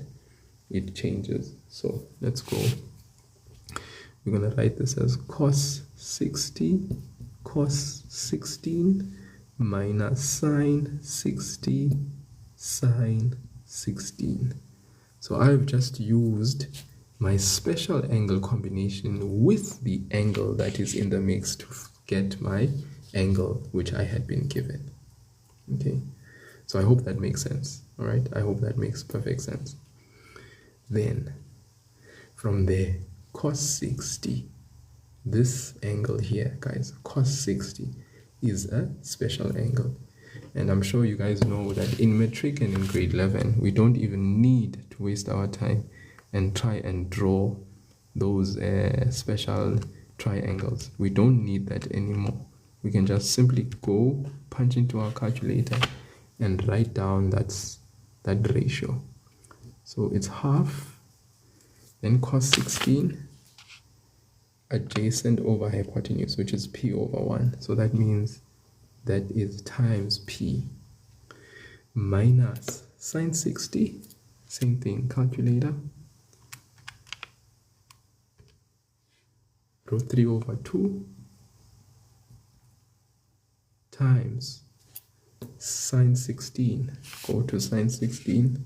Sine 16 is opposite over hypotenuse. So we have the square root of 1 minus p squared. Okay. So I'm sure we can see, that. Okay. And that basically is what we get for our answer.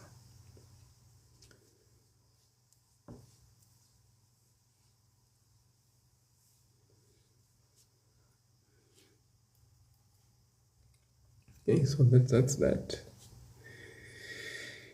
Olivia did the live start. The live start beginning at 10:30. Yeah, kinda, because it's just an alternative thing I've had to kind of do with that time, because remember, before I even started these live sessions with the grade 12s that I was doing at 10:30, yeah, it's not like there was not another sort of like help I was trying to give to other kids as well. So I have to kind of share my time to the GET phase, the grade 9s and the grade 8s, because they have to also have some coverage done, and then to you guys, high schoolers. So I'm just trying to get my time sorted out as well, you know. So yeah, but yeah, so basically tomorrow we'll revert back to the normal time.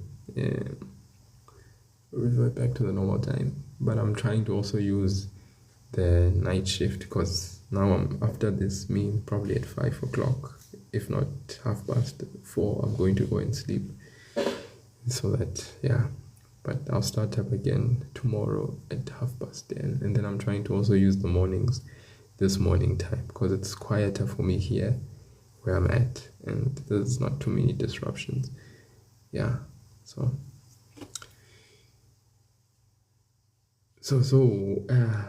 that's that. F.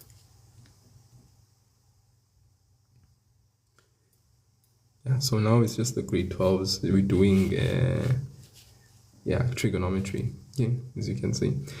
Then G, and we're doing obviously the content that is relevant to the grade 12. G, let's look at G. G says sine 8 cos 8 degrees. Sine 8 cos 8 degrees. Now when you look at this, it kind of has double angle vibes, you know. But the thing is, there is a 1, obviously, that's outside, instead of having 2. So there is this trick that I think is important for you to know, and that is to get 1, it's like half times 2 gives you 1, doesn't it? A half times 2 will give you 1. So all you do is you put the bracket in front of or behind the 2, and then we write sine 8 cos 8 as you see it there. Guys, I hope you understand that me saying half times 2 does not change this expression. This expression is still the same, because a half times 2 will give me 1. Right? But this is a trick that we can do so that we can be able to get double angle expression of sine 8 cos 8. Okay, so if I go to the formula sheet, the double angle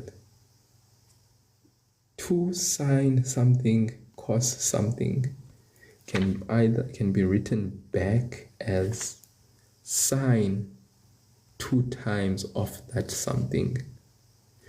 Okay, so the reverse is true and the forward is true. In other words, sine 2 alpha is equal to 2 sine alpha cos alpha, and in the same way 2 sine alpha cos alpha can be written back as sine 2 alpha. So please take note what I've done here. I said a half times 2. This here, this part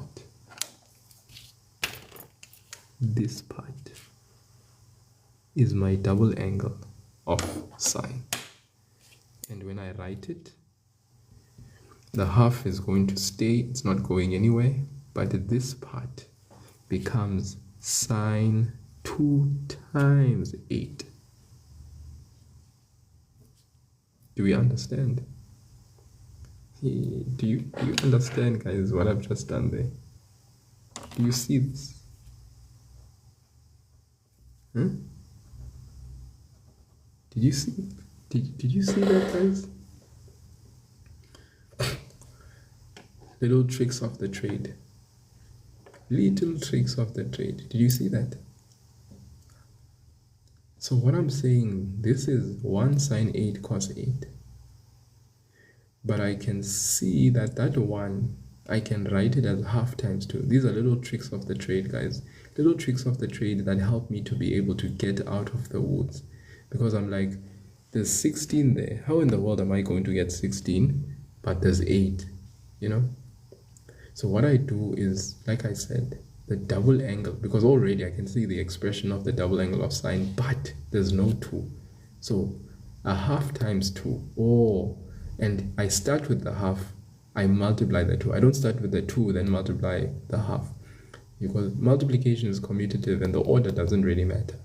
But I strategically put the 2 after the half by multiplying so that I have that in the brackets.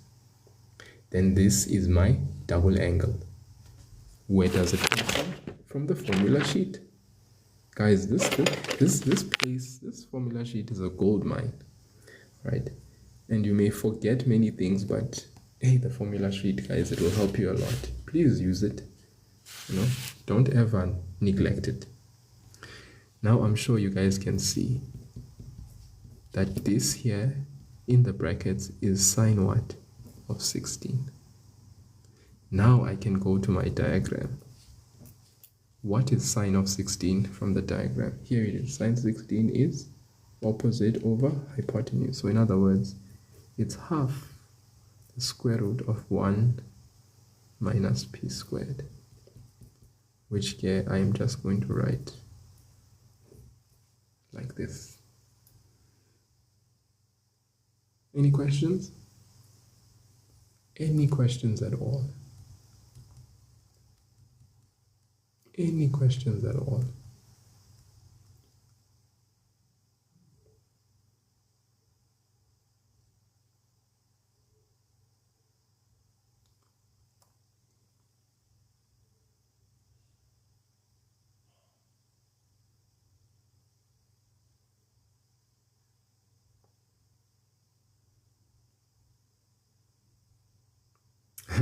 Thank you. Thank you for the declaration of blessings. I appreciate it. I appreciate it. Someone else could write the very same answer as the square root of 1 minus p squared over 2. I mean, that would be fine too. That would be perfectly fine if you wrote the answer that way. Yeah.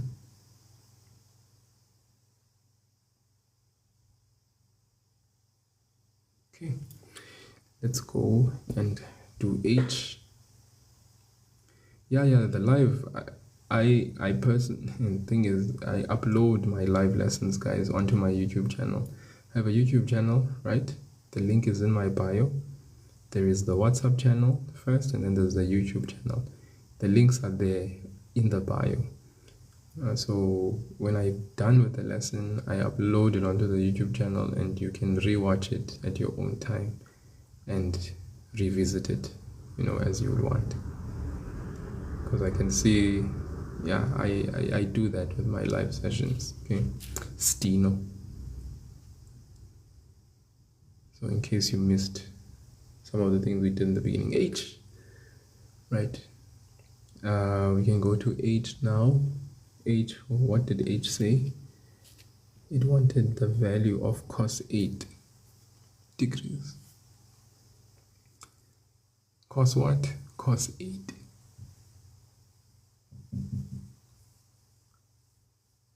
Cos 8 degrees.